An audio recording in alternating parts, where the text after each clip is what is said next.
La question de l'emploi fait partie des préoccupations majeures des personnes vivant avec l'albinisme en Côte d'Ivoire. Pour toutes les situations dont elles sont victimes, elles font de leur insertion socio-professionnelle une priorité. Une fois encore, à l'occasion de la célébration différée de la Journée internationale de sensibilisation à l'albinisme, qu'elles ont commémoré le samedi 25 juillet 2020, à la Bibliothèque nationale au Plateau, elles sont revenues à la charge, en invitant le gouvernement à véritablement se pencher sur leur employabilité. Que ce soit au public qu'au privé.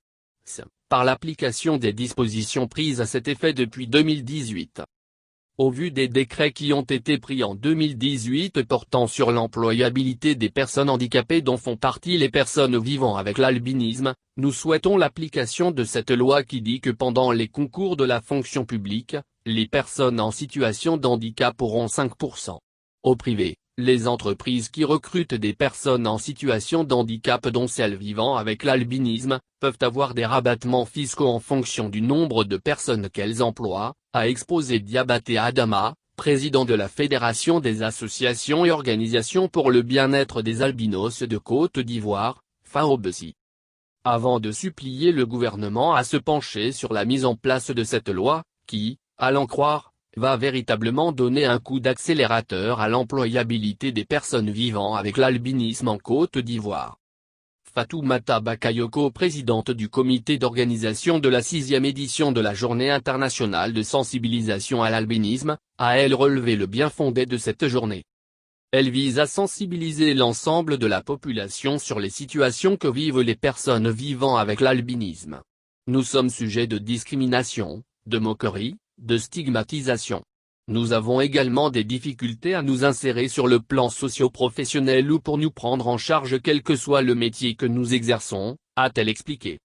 Raison pour laquelle, dira-t-elle, à chacune de leurs journées, elles invitent les autorités ivoiriennes à se pencher sur leur situation.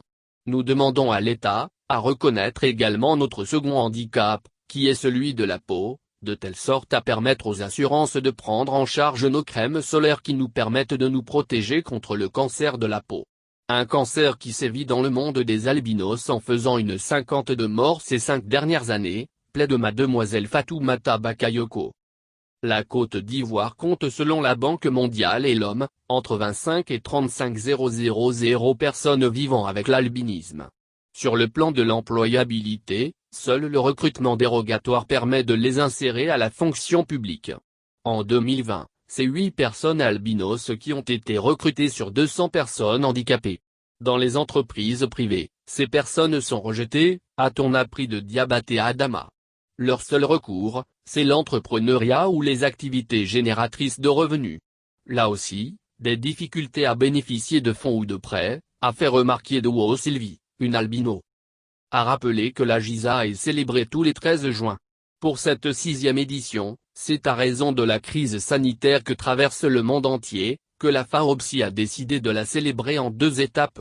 La première a été faite le 13 juin par un don de sang et la seconde, festive, célébrée le samedi 25 juillet. La cérémonie placée sous le parrainage de la ministre Candia Camara a eu pour thème Fait pour briller. Un panel sur les devoirs des personnes vivant avec l'albinisme en Côte d'Ivoire a été animé pour éclairer la lanterne de cette frange de la population sur ses droits et devoirs.